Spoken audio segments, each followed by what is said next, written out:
예, 여러분 안녕하십니까.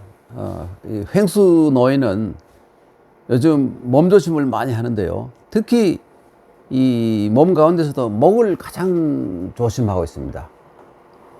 이 수업을 할 때, 이 노노의 귀한 말씀을 여러분에게 전할 때 혹시 이 목이 시원찮아서 들으시는데 좀 불편한 일이 있지 않을까. 이것이 늘 걱정이 되어서 잘 때도 목을 감고 자고 이렇게 하는데 오늘 별로 컨디션이 별로 좋아 보이지 않는 것 같습니다. 혹시 불편하시더라도 양해를 해 주시길 바랍니다. 오늘은 역시 그 유령공 34장인데요. 원문은 이렇습니다. 군자 불가소지이 가대수야 소인 불가대수이 가소지야. 거꾸로 되어 있죠. 군자와 소인의. 이것을 거의 직역을 하게 되면 공자께서 말씀하셨다. 군자는 작은 일을 가지고 말할 수는 있지만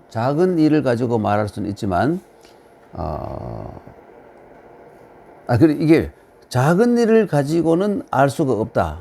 알 수가 없지만 능력을 두고 말하는 것이죠. 그런데 이 사람은 군자는 큰 일을 맡을 수가 있고 소인은 그와 반대로 큰 일을 맡을 수는 없어도 작은 일에서는 그 능력을 알 수가 있다. 이런 말입니다. 그런데 이것을 약간 의역을 하게 되면 어떤 뜻이 되느냐면 군자는 아주 자잘한 일은 좀 디테일한 일을 할까요? 아주 자질구레한 일들은 이것은 모르는 것이 있을 수 있더라도 중대한 큰 일을 맡을 수가 있다고 합니다. 큰 결정을 할 때 군자는 할 수 있다 이거죠. 소인은 아주 중대한 문제, 국가의 전망이라든지 회사의 전망이라든지 사회의 어떤 큰 변동이라든지 이런 거 있을 때 이러한 일을 맡을 수는 없어도 아주 디테일한 면, 작은 부분 이런 것은 맡을 수가 있다. 그러니까 군자와 소인이 각각 하는 일들이 다르다. 이런 얘기를 하고 계십니다. 그러니까 이제 관직을 하건 뭘 하건 간에 그 그릇에 따라서 역할을 맡아야 된다. 그래서 이렇다고 소인이 꼭 나쁜 것도 아니고 군자만 꼭 좋다는 것도 아니고 아주 틀이 크고 그러니까 이 멀리를 내다볼 수 있는 그런 능력이 있는 사람은 좀 약간 어떤 이 작은 문제에 있어서 좀 문제가 있더라도 그걸 크게 문제 삼으면 안 된다. 이런 얘기죠. 예. 여러분, 이 말을 들으니까 제가, 초한전 때, 진평이라는 사람이 생각이 납니다. 진평이라는 사람이 이제 저기에 왔어요. 그 항우 밑에 있다가, 안 되겠다 해서 유방 밑으로 왔지 않습니까? 유방 밑으로 왔을 때 사람들이, 유방에게 죽은 저 인간은 못 쓰는 인간입니다. 저 인간은 이 품명이 방정하지 못했고, 형수하고 약간의 스캔들이 있었고요. 그리고 또 부하들에게 뇌물을 잘 받아먹는 놈이라고 소문이 났는데 저런 인간을 쓰면 되겠습니까? 이렇게 얘기한 게 있어요. 그러니까 유방이 진평이 왔기를 불러서 당신은 말이야. 형수하고 그런 문제도 있고, 소문이 났고, 또, 뇌물을 잘 받아먹는다는 소문이 있는데, 그 사실이냐고 물었더니, 진평이가 그 형수 문제는 얘기하지 않고, 형수 문제는 어떻게 되느냐면, 형이, 옛날 사람들은 재밌는 생각이 있어요. 피 안 섞인 사람보다도 더 귀하게 여긴 혈연 관계를 굉장히 중요시 해서, 예. 그러니까 마누라의 장가는 여러 번 갈 수 있고 바꿀 수 있지만 형제는 바꿀 수 없다. 이런 생각을 하는 사람들이 아주 많았어요. 특히 또 유학에서의 특질 가운데 하나예요, 그것이. 그리고 그 형이 사람들이 그런 얘기를 하니까 진상을 알아볼 것도 없이 마누라를 쫓아내버렸습니다. 출처를 해버리고 이 진평과의 관계를 계속해서 돈독히 했습니다. 이런 일이 있었어요. 그리고 이 부하들에게 뇌물을 받아 먹었다는 것은 항우의 군대에 있을 때도 그렇고 유방에 와서도 그랬는데, 아니 제가요 살아보니까 월급이 너무 적어서 뭐 견딜 수가 없어요. 그래서 그 뭐 조금 그냥 윤활유식으로 좀 받아먹은 게 있는데, 그 나의 어떤 큰 어떤 이 원대한 어떤 아이디어라든지 이런 걸 봐야지, 뭐 그런 걸 보고 문제를 삼다면 나를 버려줬습니다 이렇게 배짱 세게 나와요. 그러니까 유방이가 이거 참 보통 놈이 아니구나 해서 쓰게 됐지 않습니까? 결국 유방이 항우를 결국 이기고 천하를 차지하는 데는 가장 큰 공을 세운 사람이 역시 한신이죠. 군대에서는. 그리고 재정관계, 재무관계를 총괄했던 소하가 있고, 그 다음에 그 아이디어, 이간 뭐 적과의 어떤 모든 계책을 했던 이 진평, 그리고 또 상당히 큰 이제 국민에서의 아이디어를 낸 장량, 이 네 사람이지 않습니까? 이렇게 그 개국공신이 되는데 큰 역할을 한 것입니다.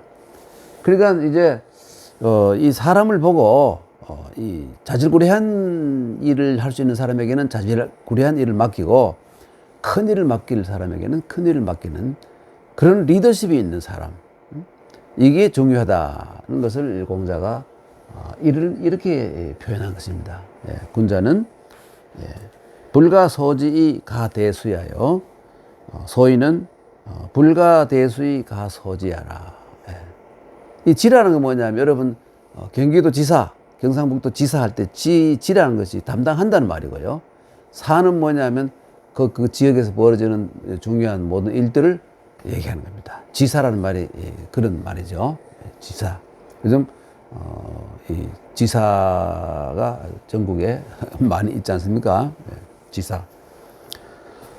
그게 하나의 명사로 굳어지기 전에는 지자가 동사가 된다는 뜻이에요.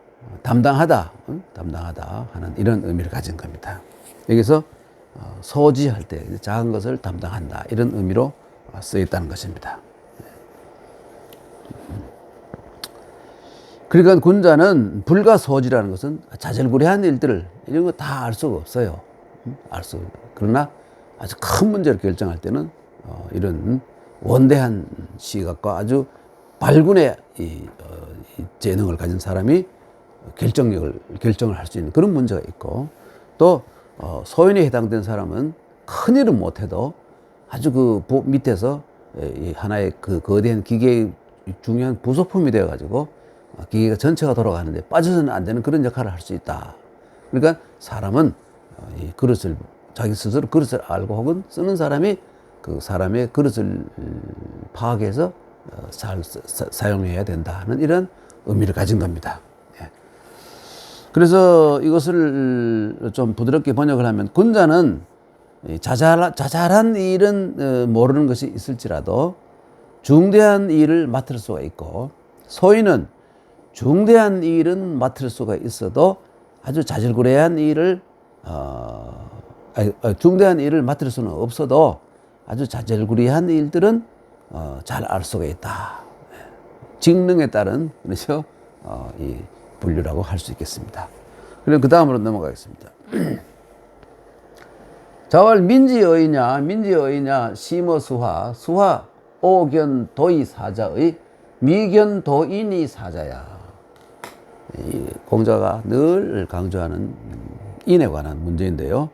이것은 공자가 말씀하시기를 인간에게 있어서 인은, 그러니까 심어수화라는 것은 물이나 불보다도 심이라는 것은 뭐냐 하면 더욱더 중요하고 더 필요한 것이다, 이런 말입니다. 세상 여러분 살아가는데 이 물과 불이 없으면 되겠습니까? 모든 걸 생거를 뜯어먹고 고기도 생거를 먹고 물이 없어가지고 목이 마르고 이러면 되겠습니까? 그 물과 불이 세상 사람 살아가는데 굉장히 중요한 것입니다. 그렇죠? 그러나 또 경우에 따라서 이것이 가장 위험한 것이기도 하죠. 그렇게 필요한 중요한 것이면서도 또 위험할 때는 그 수재라든지 쓰나미라든지 뭐 해일이라든지 홍수, 그리고 큰 그 화재, 얼마나 겁나는 겁니까? 그런데 이 물과 불은 말이죠. 오견도이 사자의, 나는 이 물에 빠져 죽는 사람이거나 혹은 불에 타서 죽는 사람을 본 적이 있다, 이겁니다. 그러나 미견 도인이 사자, 인을 실천하다가 죽은 사람은 본 적이 없다. 그래서 사실 포악한 군주를 만난다거나 아주 그 난세를 만났을 때 인을 실행하다가 죽은 사람도 물론 있습니다만은 특수한 예외이고 대부분은 인을 실천하게 되면 그렇게 해를 당한다든지 하는 그런 일은 없다는 그런 얘기를 하는 것이죠. 예를 들어서 이 말은 충직하고 그리고 믿음 있게 하고 그리고 행동은 독실하고 공경히 한다면 비록 이 만맥 지역 그러니까 아주 그 야만인들이 사는 지역에 가서도 해를 당하지 않고 잘 살 수 있다 하는 것이 공자님 평상시에 주장이지 않습니까? 그와 마찬가지로 그 인을 행하다가 죽는 사람은 물론 경우에 따라서는 이것이 육체적으로는 죽을 수는 있지만 인을 행하다가 죽은 사람의 정신은 영원히 살아있다는 이런 의미를 이렇게 해석할 수도 있는 겁니다. 민지어이냐 그렇죠? 심어수화 수화는 오견 도의 사자의와는 미견 도인이 사자라.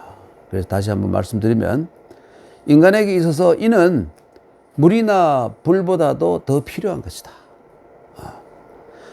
하물며 물이나 불로 인해서 죽는 경우는 있어도 인으로 인해서 죽은 사람은 여지껏 없었는데 어째서 인을 실천하지 않으려 하는가? 인을 실천하면서 살아라 하는 이러한 메시지를 여기다가 담았다. 이렇게 생각하시면 되겠습니다. 예.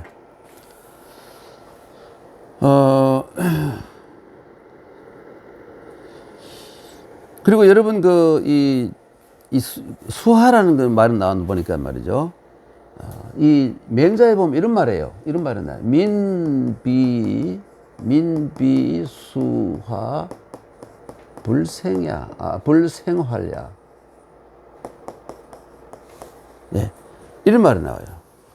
백성들은 물과 불이 없으면 생활이라는 말이 여기 처음 나온 말입니다. 요즘 우리 뭐 생활이라는 말 쓰잖아요. 생활할 수가 없다. 예. 생활은 뭡니까? 살아서 활동하다 이런 말이죠. 예. 살아서 활동할 수가 없다 이런 말을 맹자가 했습니다. 근데 그게 뭐냐면 인간이 살아가는 것이 그 물과 불이 아주 중요하다. 그렇지만 물과 불보다도 더 중요한 것이 있으니까 뭐냐 이거예요. 그게 인이다. 이런 말씀입니다. 네. 물불이 정말 없으면 사람이 살 수 없는 것이지만 인이 없으면 더 물불이 없는 것보다도 더 심한 것이다. 그래서 백성들이 물불이 좀 모자라고 혹은 물불에 의해서 생기는 이 피해는 감내할 수 있지만 인이 없는 지도자가 있어가지고 폭정을 하는 그런 이 인간 밑에서는 정말 살아갈 수가 없다. 살아갈 수가 없다. 그러니까 민비 성군이라 합시다. 성군 혹은 현군이라 합시다. 현군이면 불생활야 이렇게 말을 바꿀 수가 있죠. 그러니까 수하보다도 성군이나 이 현군이 더 이게 바로 성군의 인정이죠. 인정이 그렇게 중요한 것이다 하는 말을 이렇게 하신 겁니다. 그리고 하여튼 우리도 이 시대에 있어서도 정말 좋은 정부, 진정으로 이 백성들, 그 국민들을 위하고 오히려 이 상층부 정치하는 사람들 혹은 행정하는 사람들이 이 희생을 하고 혹은 양보를 하고 겸양을 하는 그러한 정부를 이끄는 그러한 정부를 구성하는 사람이 이 시대의 지도자가 되어야 되겠죠. 근데 왕왕 그와 다르게 거의 180도 반대에서 움직이고 있지 않습니까? 이게 바로 비극인 겁니다. 정말 비극이에요. 그런데 그들이 움직이는 모든 가장 중요한 것이 몸의 피보다 더 중요한 것이 돈인데 돈이잖아요. 그 돈이 이 정치하는 사람이나 뭐 각 분야에서 꼭대기 있는 사람들이 그 돈이 어디서 나온 겁니까, 여러분? 전부 국민들의 주머니에서 나온 거 아닙니까? 그 혈세잖아요. 피와 같은 세금을 낸 거 아닙니까? 그러니까 지도자는 정말 옛날식으로 말한다면 현군, 성군 이런 사람들을 만나야 되겠죠. 그렇지 못한다면 갈수록 수렁에 빠져들고 도탄에 빠지고 옛날로 말하면 도탄이라 그러죠. 도는 뭡니까? 이 진흙탕이죠. 진흙탕이고 탄은 뭡니까? 숯불. 이건 물이 되고 이건 불이 되겠네요. 이거 막 탄은 뭡니까, 여러분? 이글 타고 있는 불이에요. 사람을 그 집어 던지면 어떻게 됩니까? 불고기 되잖아요. 이건 뭡니까? 이건 엄청난 수렁이에요, 수렁. 그 빠지면 죽잖아요. 늪 같은. 이 둘 다 백성들을 도탄에 빠뜨리는 그런 지도자를 만난다면 참으로 불행한 일이 아니겠습니까? 정신 번쩍 차리고 눈을 크게 뜨고 그런 사람을 찾아야 되겠죠. 넘어가겠습니다. 그 다음 보면 당인 불향어사. 이게 참 중요합니다. 이 당자는 뭐냐면, 당하다는 것은 뭐냐면 요즘 말로 하면 직면하다 이런 말이에요. 인에 직면해서 그 인을 해야 되는 그런 상황에 처했을 때 스승에게도 양보하지 않는다 이거죠. 여러분, 임금과 군과 사, 부, 이게 일체 아닙니까? 이건 결국은 임금에게도 양보하지 않는다, 부모에게도 양보하지 않는다 이런 말과 마찬가지예요. 인을 행하는 데는 누구에게도 양보할 수 없다 이거예요. 그만치 인을 행하는 것이 결국 이게 뭡니까? 이 인을 행하는데 이게 가장 심하게 말하면 이겁니다, 여러분. 살신성인이잖아요. 살신성인. 자기 몸을 죽여서라도 인을 이룬다. 이게 어디서 나온 말입니까? 이 공자의 말씀이잖아요. 위령공편에서 지사와 인인은 살신이 성인이라고 했잖아요. 살신이 성인. 그러니까 지사와 인인은 구생이 해인, 살기 위해서 인을 해치지 않고 살신이 몸을 죽여서 그것으로서 인을 이룬다. 살신이 성인이라고 공자님이 미리 말씀하신 거 우리 읽었잖아요. 이게 바로 당인 불향어사도 살신 성인이란 마찬가지의 말입니다. 그러니까 인을 하는데 이 뭘까요? 망설이지 말고 과감하게 행하라 이런 의미죠. 이 말을 생각할 때 아리스토텔레스의 말이 생각나요. 아리스토텔레스는 뭐라고 말했냐면 나는 스승을 사랑하고 존경한다 이거예요. 스승이죠. 그런데 나는 진리를 더욱더 사랑한다 이랬어요.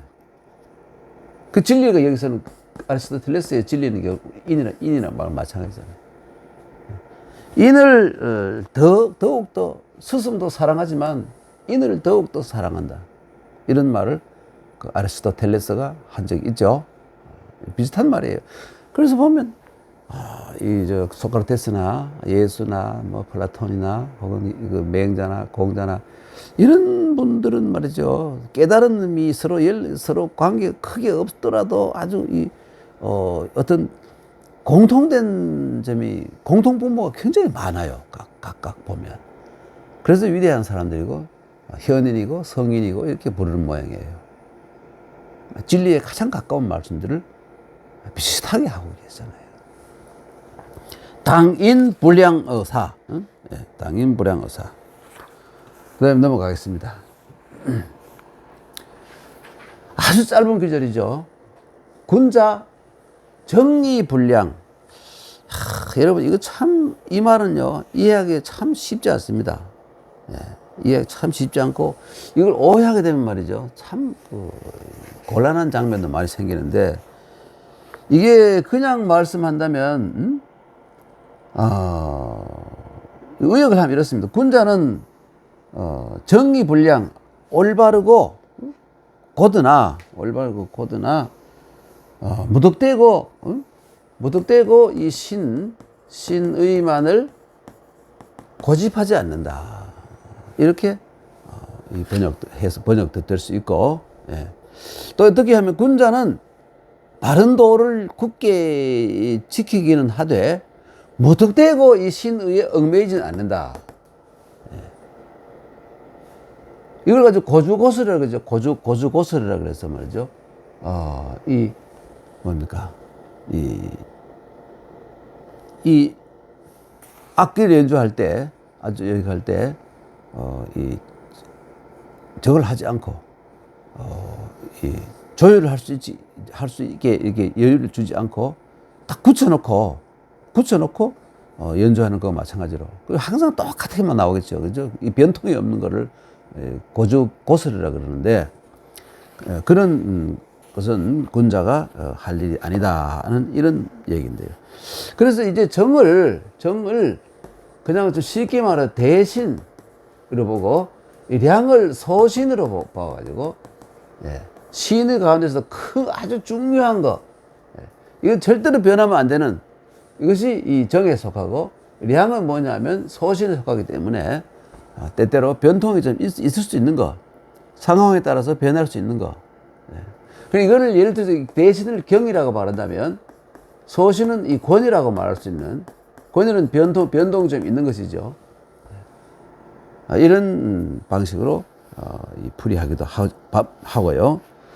그리고 또 이 량에는 말이죠. 량에는 고집 자기의 주장만 맞다고 고집하는 거예요. 남의 말은 조금 더 참고하지 않고 자기 말만 맞다고 끝까지 우기는 거 있잖아요. 이것도 이 량이라고 할 수 있어요. 예. 그러니까 나쁘게 말하면 어떻습니까? 여러분, 정은 이 택할 택자, 예, 택할 택자, 택선 고집에 속할 것이고, 량은 택악 고집이 될 수가 있어요. 택악 고집이 될 수 있어요. 예. 그러니까 이게 과연 이 정에 속하는 것인지 량에 속하는 것인지, 이게 참 뭘까요? 결정하기 쉽지 않겠죠. 그래서 이게 잘못 이해가 되면 이렇게 돼요. 배신, 믿음을 등지고, 버리다, 정의를 버리는 사람들, 이런 사람들에게 구실이 될 수 있어요. 그러니까 참, 이런 걸 이해할 때는 매우 엄격하게 판단을 하고, 냉철하게 판단을 해야지. 이게 정의불량이랑 이거 잘못 해석하면 배신도 합리화할 수 있고, 뜻을, 정의를 저버린 것도 합리화할 수 있는 그런, 예를 들어서 여러분, 이완용, 우리 누구나 다 미워하면서, 이완용이 본인에게 얘기를 하면, 내가 그때 나라를 팔아넘기지 않았으면 더 많은 피해가 왔을 것이다. 조선의 인민들이 더 많은 고생을 하고, 오랫동안 이 학정 속에서 벗어나지 못하고, 질곡 속에서 벗어나지 못하고, 고생을 더 했을 것이다. 오히려 내가 해방자 아니냐, 이런 식으로 얘기할 수 있는 거예요. 이 바로 배신 기의자에게도 말할 구실을 줄 수 있는 거예요. 네. 택선 고집, 태각 고집은 확실히 그게 선악이냐 아닌지, 그 당시에는 선이었지만 오랜 세월은 지나가면 악이 되어버릴 수도 있고요.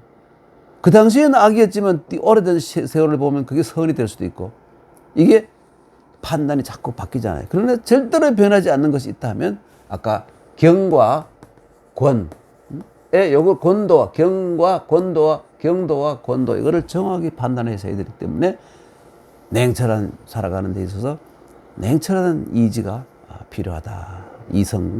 냉철한 이성이 필요하다는 것을 다시 한번 말씀드릴 수 있습니다. 군자는 정의불량, 참 중요한 말이죠. 그래서 이 공자의 이 후예들이 주역에 역전을 지으면서 문헌이라는 곳에서, 문헌이라는 곳은 뭐라고 말하면 정고조기가 들어있어요.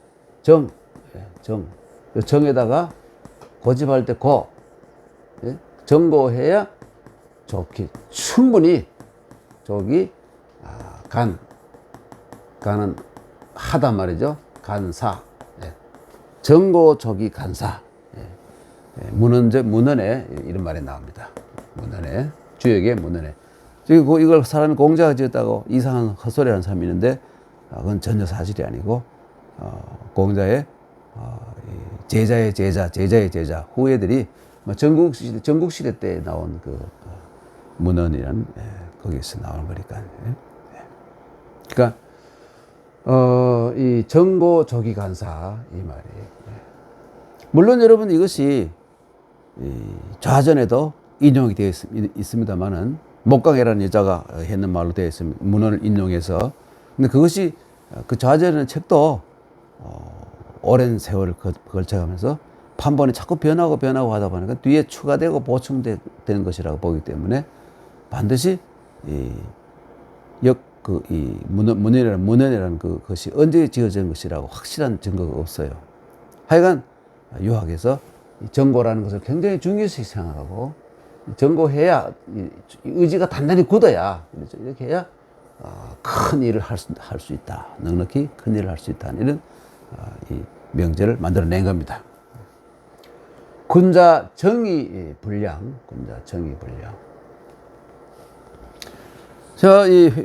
어차피 횡설수설이니까 말씀 올리겠습니다만은 정자는 처음에 어떤 모양으로 등장하느냐 하면 이런 모양으로 등장합니다. 이 소체예요, 소체입니다. 이것이 변해가지고 이런 식으로 변해요.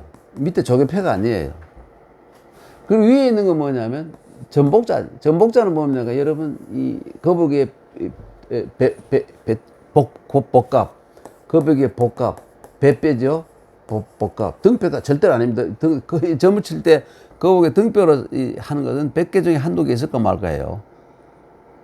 남쪽에서 거북이의 이 껍질을 진상을 해 오는데 뭐 길이 막혔다거나 혹은 뭐 사고가 생겨서 못 왔을 때 그때 이 거북이의 등뼈를 또 이렇게 갈라가지고 요 반씩 해서 점을 친 예가 가끔 아주 드물게 있는데 대부분은 이게 배 부분의 뼈 이걸 가지고 합니다. 복갑이라고 그랬어.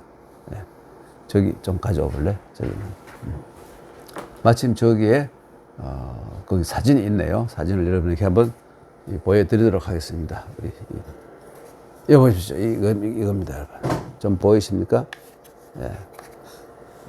이거예요. 이 등뼈가 아니고 배뼈입니다. 앞부분, 배 부분, 이 꼬리 부분이죠. 이 윗부분이 이렇게 생겼습니다. 근데 여기에 점을 쳐서 어떻게 해서 불을 찢으면 이렇게 갈라져요. 터집니다. 이 부분이 바로 이게 따로 여기 들어가서 이건 발음 기호가 들어가서 점치다 하는 뜻이 점치다. 이 정이라는 게 원래 점치다 말입니다. 근데 왜 여기다 곧다 뭐 이런 뜻이 나오느냐면 이 점을 칠 때 분명히 뭔가 신탁을 신이 어떤 자기 어떤 생각을 이 거북의 그 갈라진 부분을 통해서 보여준다고 미신했기 때문에 그 신의 이 말씀이 직설적이고 그 거짓이 없는 아주 곧은 올바른 똑바른 이런 말씀이다. 이렇게 해서 고들정이라는 의미가 붙은 거예요. 네. 그 정인 그러면 바로 점치는 사람일 듯합니다. 의지가 굳은 그런 사람 이런 뜻이 아니라 처음에는 그런 뜻으로 쓰인 글자입니다. 횡설수설했죠. 자, 그 다음에 다음으로 넘어가겠습니다. 자왈 사군 경기사의 후기식. 여러분 이 말 그대로 한다면 뭐냐면 임금을 섬길 때에는 섬길 사자죠. 임금을 섬길 때에는 경기사 일에 경하다. 이것은 뭐냐면 결국 요즘 말로 하면 맡은 일을 아주 신중하게 처리한단 말이죠. 자기가 맡은 일을 정말 그 정성을 다하고 최선을 다해서 신중하게 처리하고 난 다음에 식이라는 뭡니까? 이 녹자와 마찬가지죠. 월급, 복록 이것입니다. 그러니까 이 월급, 복록 혹은 대가잖아요. 일한 대가. 그 대가는 어떻게 해야 되냐 하면 별로 염두에 두지 말아라. 후라는 것은 말이죠. 앞세우지 말고 뒤로 하란 말이니까 그거 너무 의식하지 말고 염두에 두지 말고 거기에 너무 매여 있지 말고 내가 이만큼 일을 했으니까 돈을 얼마나 주겠지 하고 이런 생각하지 말라 이거예요. 그 일에 충실하라 이거예요. 그래서 사군이 결국은 옛날에 군이라는 건 국가지 않습니까? 짐은 국가잖아요. 그래서 나라를 위해서 일할 때 특히 공무원들은 열심히 일하고 월급은 얼마 되는지 그게 너무 신경 쓰지 말아요. 어차피 월급은 주는데 굶어 죽겠습니까? 굶어 죽을 정도는 아닐 거 아니에요. 그래서 공자의 생각이 여러분 뭐 또 요즘 좀 모든 걸 잘 따지는 사람들은 뭐 공자 같은 소리 하나 이렇게 할 수도 있어요. 일했으면 그만큼 해는 만큼 받아야지. 적게 줘도 말하지 않고 가만히 있고 그럼 뭐 노조가 왜 필요하겠습니까? 그러죠? 그래서 그러나 유학에서는 국가에 관한 일이면 임금은 국가니까 그런 의미를 가지니까 그 일에 충실하고 국민으로서 의무를 다하고 국가에서 나에게 어떻게 해주느냐 이건 너무 신경 쓰지 말라 이런 뜻입니다. 물론 이것은 희생을 강요하는 게 아니라 훌륭한 임금이면 밑에서 열심히 일한 사람에게 그만한 충분한 보상을 준다는 그러한 전제가 깔려 있다고 봐야 되겠죠.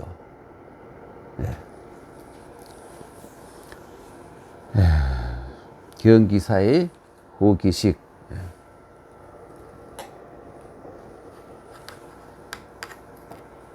넘어가겠습니다.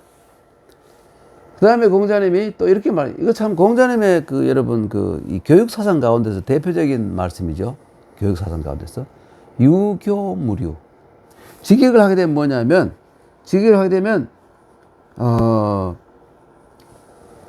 가르침이 있을 뿐 류가 없다. 이런 말이잖아요.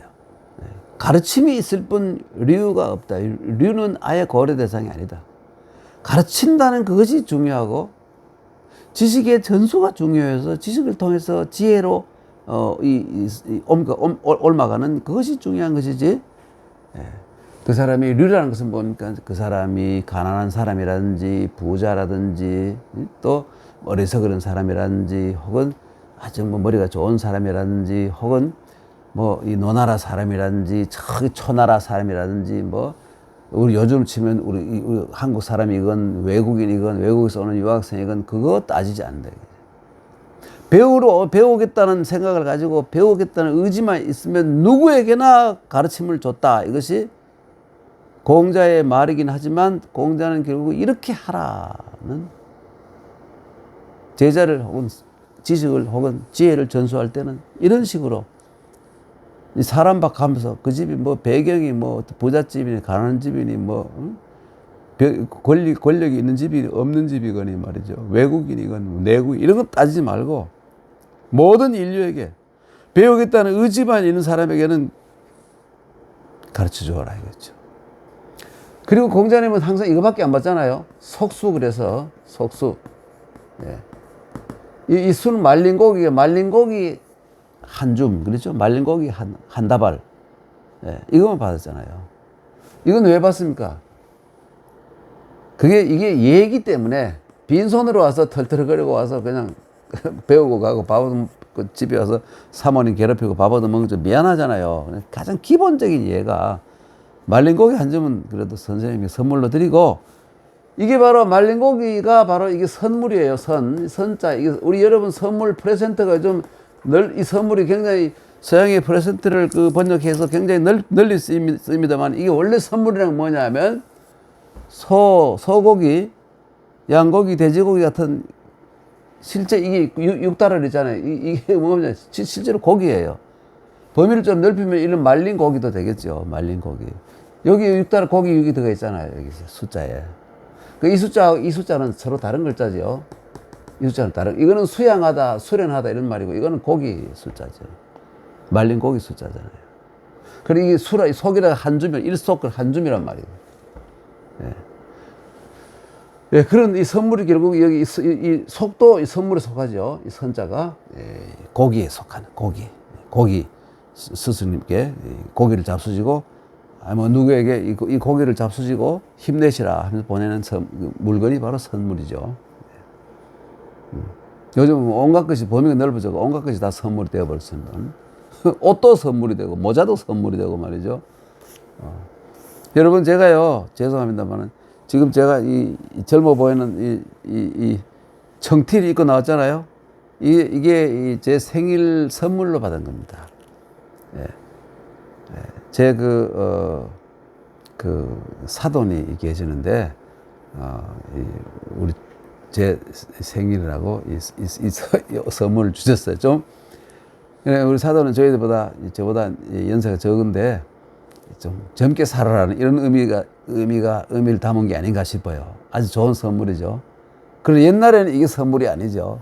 옛날에는 고기만 선물이었으니까. 그 단어의 의미는 날이 갈수록 퍼지기도 하고 줄어들기도 하고 신축성이 있다는 것을 또 여기에서 확인할 수 있는 것이죠. 유교무료 참 중요합니다. 유교무료. 공자님의 결국은 귀족이건 천민이건 말이죠. 내국인이건 외국인이건 말이죠. 누구나 모든 사람이 인간으로 태어난 이상 문화인이 될 수 있다. 가르치는 것은 누구나 평등하게 가르침을 받아야 된다. 누구는 더 귀한 지식을 받고 누구는 허접스레기 지식을 받고 이래서 안 된다 이것이죠. 각각 자기의 능력에 맞게. 그리고 또 공자님의 생각 가운데는 인재시교 있잖아요. 바로 이게 이 재라는 건 자기 탤런트라는 말이 되겠고 개인적 능력이 되겠죠. 재능. 시자는 실시한다는 말이고 교는 가르친다. 시교는 이게 가르친단 말이죠. 그 사람의 이 능력에 맞게 가르친다. 공자님이 보면 항상 제자들하고 대화하는데 보면 수준 높은 질문이 들어오면 수준 높게 대답을 하시고 이 보통 수준이 들어오면 또 보통 수준에 맞게 하고 아주 낮은 질문이 들어오면 또 낮게 또 설명을 하시고 이렇게 해서 다 알아듣게 해줘요. 여러분 부처님도 똑같죠. 예수님도 똑같고 이분들의 공통되는 걸 보면 이 눈높이에 맞는 교육을 항상 염두에 두고 그 사람이 지능에 따라서 그 사람이 확실히 알아듣도록 해주는 거. 그래야 그 다음 단계에 올라갈 수 있지 않습니까? 갑자기 높은 단계를 해버리면 안 되잖아요. 그러니까 이게 인재시교라는 유교무료 이런 것은 공자 교육 사상의 가장 중요한 겁니다. 그래서 공자를 얘기할 때는 지성, 지극한 서유죠. 그리고 선사. 항상 공자에게는 선사란 말이 따라다녀요. 이 선사란 말은 달리 말해서 옛날에 앞시대의 스승이란 말이지만 위대한 스승이란 말을 뜻하고 있어요. 위대한 스승.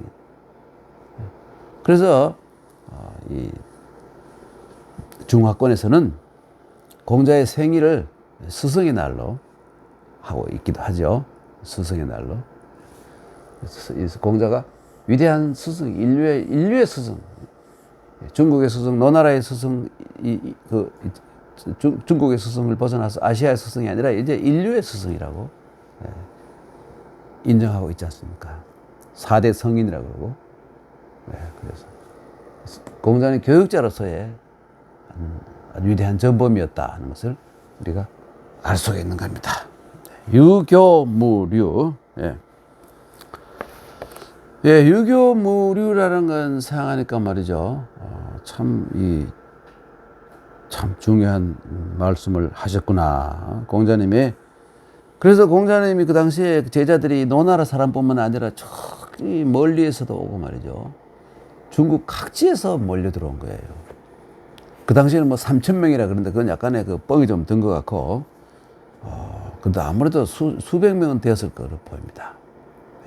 그 중에서 역사에 이름을 남긴 사람이 한 72명 정도고, 72명이고, 대표적인 사람이 한 20명 되는데, 또 추려가지고, 4개의 과목으로 나눠가지고, 사과 10철, 10명의 철인 이래가지고, 사과 10철, 10명이죠. 특히 또 10명을 뽑아서 대표적인 그 제자들로 또 자리매김해 놓은 것이 있습니다. 예, 그 다음에 넘어갈까요? 다음에는 자왈 도부동 불상이모. 이게 또 무슨 소리일까요? 도가 같지 않으면 함께 일을 도모하지 말아라. 도가 같지 않으면 이상이 다르다. 이상을 실현시키는 또 길이 다르다. 누구나 이상이 있겠죠. 꿈도 있고 희망이 있는데 그것을 달성시키는 길이 다르면 돈을 버는데 그 사람은 아주 나는 정직하게 이 바른 길만 걸어서 돈을 벌겠다는 사람이 있을 것이고, 나는 무슨 수를 써서라도 불량식품을 만들었더라도 돈을 벌어야 되겠다. 또 이런 사람도 있을 수 있겠죠. 그러면 길이 서로 다르잖아요. 그러면 서로 함께 모여서 의논하고 뭐 이렇게 토론하고 하지 말아요. 네. 그럼 만약에 예를 들어 토론하고 이렇게 하려면 상대에 대해서 완전히 파악하고 다 알고 난 뒤에 할 수는 있다 이것이죠. 아예 자르고 상대하지 마라 이런 의미라고는 벌써 성인이 그런 말씀을 하셨을 리가 없죠. 예. 그래서 그 결국 아까 말씀드린 영원히 만나지 말라는 게 아니라 우선 만나지 말고 좀 상대방에 대해서 탐색을 하고 저 사람은 왜 저런 주장을 하고 왜 저렇게 살아가는 것인가 좀 확실히 시간을 들여서 이해해서, 그러다 보면 같은 인간이기 때문에 공통분모를 마련할 수 있지 않습니까? 공통분모가 뭔가 마련되고 난 뒤에부터 얘기를 하라 이겁니다. 얘기를 해서 절충을 하고 조화를 하고 같은 길을 또 찾아가고 이렇게 해야 된다. 네, 그런 뜻입니다. 도부동이면 불상이모라. 네, 됐습니다. 그 다음 넘어갈까요?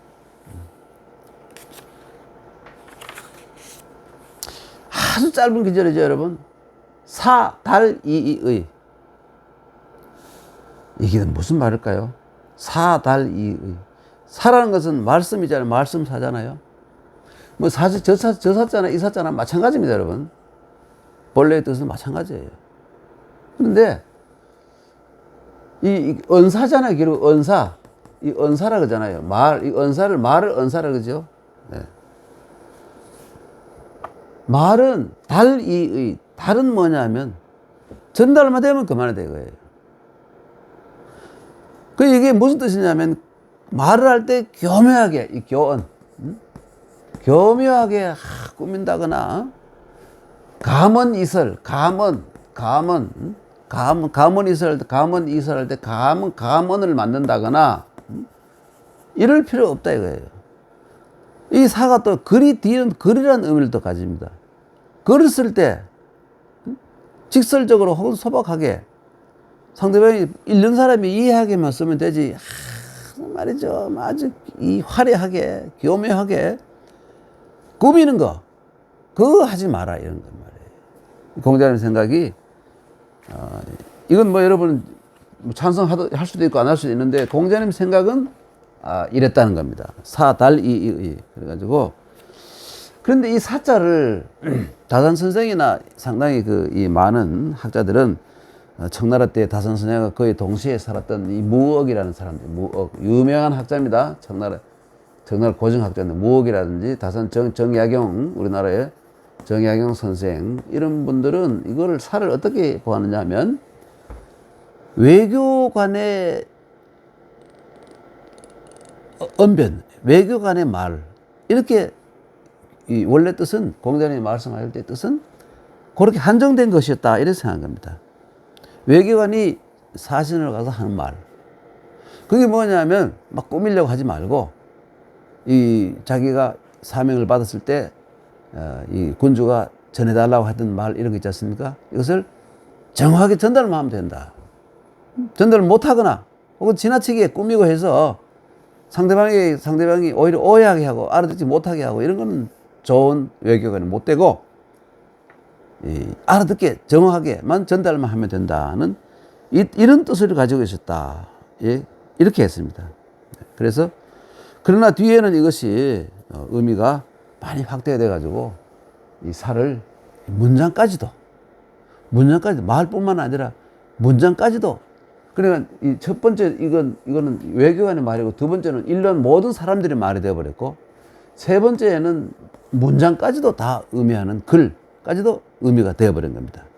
그래서 이 중국 이제 문학사에서 보면 제일 먼저 이제 여러분 잘 아는 순자 있죠.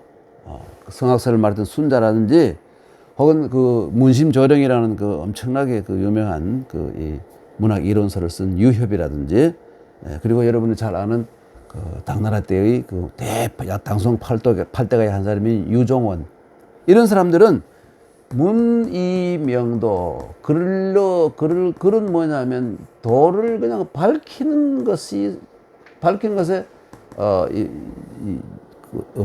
목적이기 때문에 이렇게만 하면 된다. 문이명도를 주장했습니다. 그런데 이 문이명도라는 기록은 뭐냐면 정말 그 순수한 문학가들의 생각이라고 할 수 있고, 그래도 학자와 문인을 친다면 문인들의 말을 대변하는 말이 되었습니다. 그 다음에는 여러분 그 유정원과 그 쌍벽을 한유, 당나라 때 한유 있죠. 한유는 유정원이 약간 진보적이라면 한유는 보수적인 좀 그런 분류를 보수적인 사람이라고 할 수 있어요. 그 양반들은 한유는 뭐냐면 문이 명도라고 하지 않고 문이 관도라고 했습니다. 관철하는 것이다, 밝히는 것이다 보다 좀 더 세죠. 조금 더 보수적으로 간 겁니다. 그런데 뒤에 여러분이 잘 아는 북송 때의 그 주돈이, 북송 5대가의 한 사람인 주돈이, 그 도학파의 거의 그 원료라고 할 수 있는 주돈이는 이 글자를 관도, 명도도 부정해버리고 제도라고 해버렸어요. 문이 제도. 글이라는 것은 도를 싣는 도구에 지나지 않는다. 그러니까 그 사람들은 공자의 사달이라는 것은 그런 의미로 한 것이, 그런 의미다, 이렇게 보는 겁니다. 그래서 이게 바로 성리학파들 혹은 도학파들의 문학관을 얘기할 때 보면 문이 제도라고 합니다.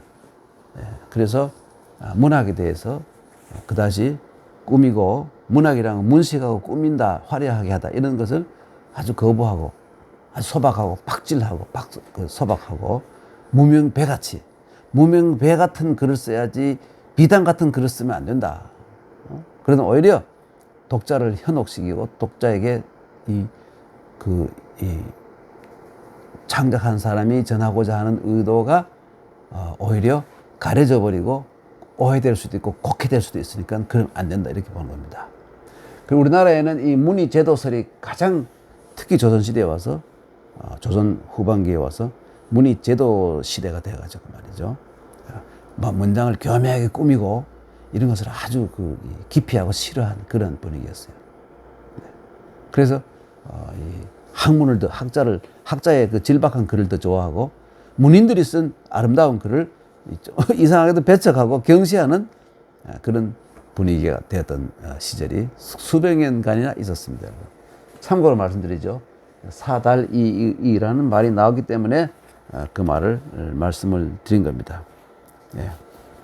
그러니까 이게 사달이라는 말은 뭐냐면, 지나친 꾸밈이 없이, 너무 지나치게 꾸밈이 없이 소박하면서도 진정성이 있는 말, 소박하면서도 진정성이 그대로 묻어나는 그러한 그 말이 본뜻이라고 보면 되지 않겠습니까?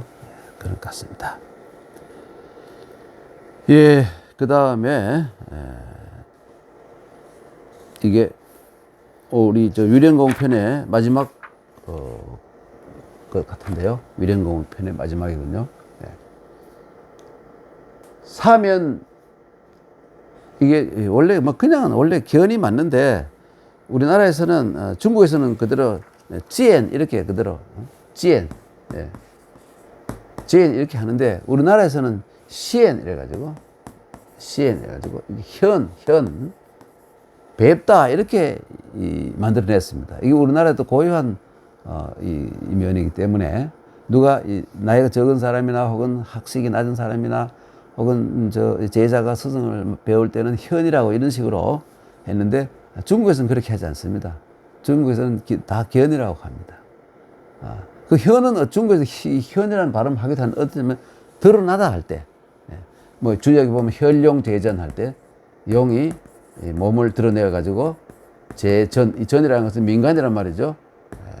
물 속에 있는 게 아니라 연못에 있는 게 아니라 이제 들판 혹은 민간으로 나와 있다 할 때 이때 이거 현이라고 읽는데 같은 현이라고 써놓고 드러내다는 뜻으로 쓰인 거예요. 그 뒤에 이 글자를 다시 만들죠. 이 현자 구조록을 달아가지고 나타내다. 지금 당장 보이는 그 현재 이렇게잖아요. 이렇게 이런 단어의 이런 의미를 가지고 있습니다. 그러나 우리나라에서 현으로 읽었으니까 우리는 그래도 우리 그 전통을 중시해서 그냥 사면현이라고 읽기로 하죠. 사면현. 이 사면이 이게 뭐냐면 사는 뭐냐면 여러분 옛날에 사 이래놓고 뭐 광이라든지 사광이라든지 혹은 사면 이렇게 부르면 뭔 뜻이냐면 이게 사가 여기서 악사란 뜻이에요. 음악을 담당하는 악사인 광이라는 사람, 아주 유명한 사람이죠. 음악의 최고봉에 있었다는 사람. 예. 이 중국 음악계에서는 그 베토벤 같은 존재라고 볼 수 있겠죠. 서양 음악의 베토벤 같은 존재를 사광이라는 사람이 있었고, 또 사면이라는 사람, 이 사람은 아마 뭐 브람스쯤 될까요? 뭐 잘 모르겠습니다. 예. 그는 이 노나라의 그 유명한 음악가예요. 이 악사인 사면이 공자님을 뵈러 왔다 이겁니다. 그런데 이게 사실 말입니다. 이 사면이 공자보다 나이가 많은지 적은지 아무도 모릅니다. 만약에 공자보다 나이가 많았다면 아무리 공자님이라도 이걸 견이라고 봐야지. 그렇죠? 현이라 하면 곤란하겠죠? 그냥 공자님을 너무 높이다 보니까 이걸 현이라 읽고 있는 겁니다. 하여튼 사면이 공자님을 배웠다. 그랬더니 공자님이 급게 그러니까 이 사광이 아니 누굽니까 이 면이 시각장애자예요, 여러분. 시각장애자. 그러니까 여러분 옛날에는 시각장애자들이 대부분 음악을 이 눈에 안 보이는 대신에 아주 귀의 그 청각이 발달해서 음악에 아주 이 미묘한 음의 높낮이나 이런 것을 정확히 잘 알고 연주도 잘 하기 때문에 대부분 위대한 그 음악가들은 그 시각장애자들이 많았어요. 그래서 이 사면이 공자님을 뵈러 왔는데 급게 계라는 계단이잖아요. 공자님이 계단 위에 있었던 모양. 계단에 이르렀더니 공자님이 자왈 계야 거기가 계단입니다 이 얘기를 하는 거예요. 공자가 아마 이 자기보다 사면이 나이가 많았다면 가서 부축을 하든가 했겠죠. 하면서 아이고 악사님 여기 계단입니다. 그리고 석은 이제 올라와가지고 자리잖아요. 자리에 와서 또 자왈 여기는 이제 앉을 만한 자리가 있습니다. 이렇게 얘기를 하는 거예요. 예. 그러니까 이제 앉아가지고 그리고 또 계좌 이 모든 사람이 참석자들이 다 앉았어요.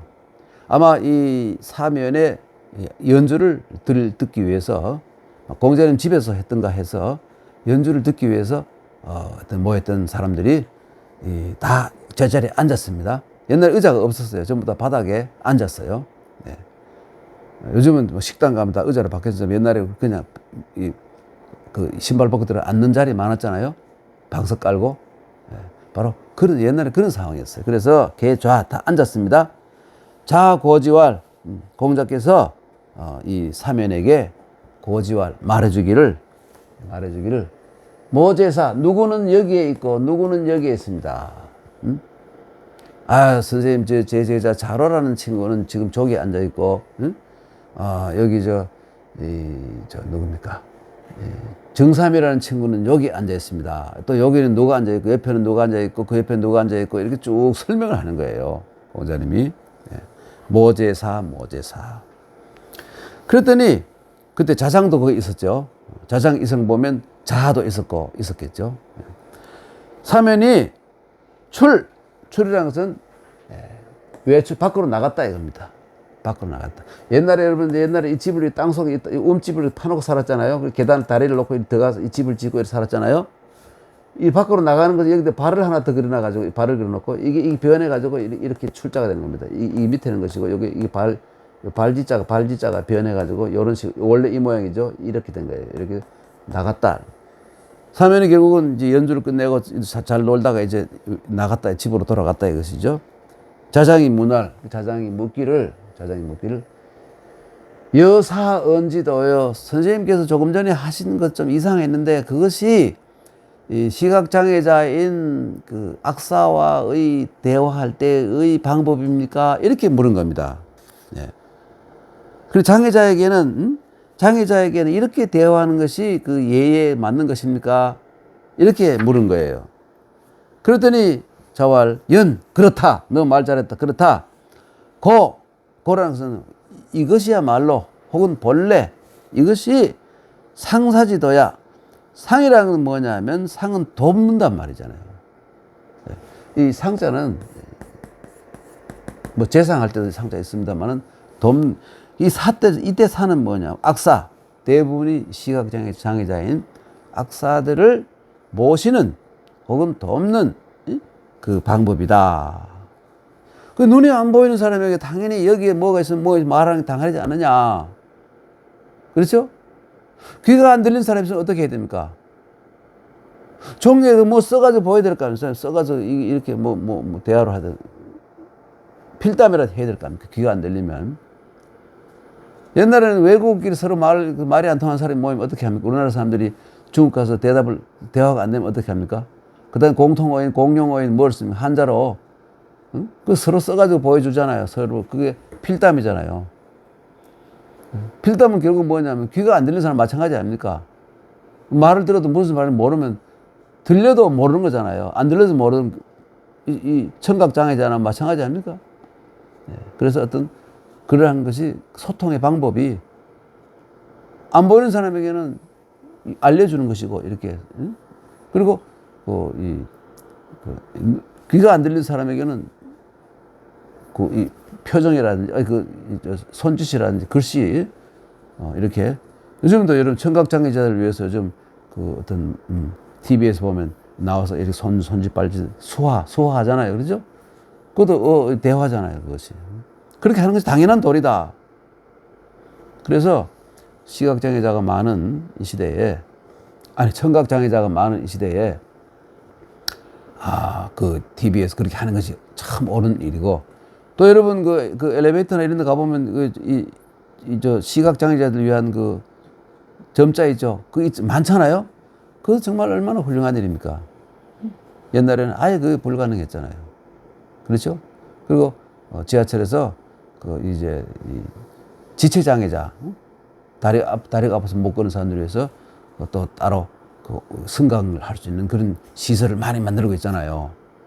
이게 결국 뭐냐면 함께 살아가는 복지사회의 징표이죠. 이것이 이런 것이 많을수록 좋은 사회라고 할 수 있죠. 네.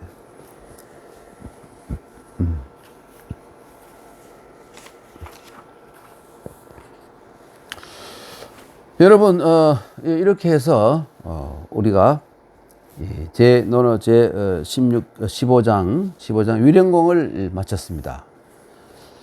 예, 그런데 보니까 다음이 제 16편인 16편 계시인데요. 그 앞부분이 내용이 상당히 길어요. 예, 상당히 긴 부분입니다. 예, 논어에서 두 번째 긴 구절인데 여러분 오늘 보니까 오늘이 벌써 이제 연말 다 됐잖아요. 올해 마지막 수업이지 않습니까? 그래서 우리가 학교에서 수업할 때도 종강할 때는 그 해에 종강할 때는 조금 시간을 좀 땡겨서 하기도 하고 그렇죠? 중간에 이렇게 또 단락이 끝나면 다음으로 넘어갈 때는 거기서 스톱하는 또 그게 있지 않습니까? 그렇죠? 그래서 오늘은 보니까 딱 1시간밖에 안 됐는데 오늘은 이 정도에서 끝내고 1시간짜리를 끝내고 다음 시간에 그 논어 제 16편 계시편으로 시작해요. 그래서 그 상당히 길고 아주 재미있는 스토리가 있는 것이기 때문에 지금 하는 것보다는 다음 시간에 하는 것이 더 좋을 것 같습니다. 여러분, 네, 그렇게 동의해 주시죠. 제가요 학교에서 보면 말입니다. 뭐죠? 명강, 열강, 명강보다 더 좋은 강이 있어요. 그게 바로 휴강이에요. 휴강. 휴강을 제일 좋아해요. 요즘 옛날이나 지금이나 학생들은 제일 좋아하는 게 휴강을 제일 좋아해요. 하긴 저희들도 옛날에 벌써 한 50년 가까이 됩니다만은 학교에 왔는데 휴강이라고 하면 와 하고 말이죠. 좋아가지고 말이죠. 막 335로 말이죠. 막걸리 집에 가고 막 이랬지 않습니까? 오늘은 여기까지 하고 다음 시간에 뵙도록 하겠습니다. 여러분 감사합니다. 안녕히 계십시오. 새해 묵은 해 잘 보내시고 새해 잘 맞이하시길 바랍니다. 네, 내년 초에 2022년 초에 다시 뵙겠습니다. 안녕히 계십시오.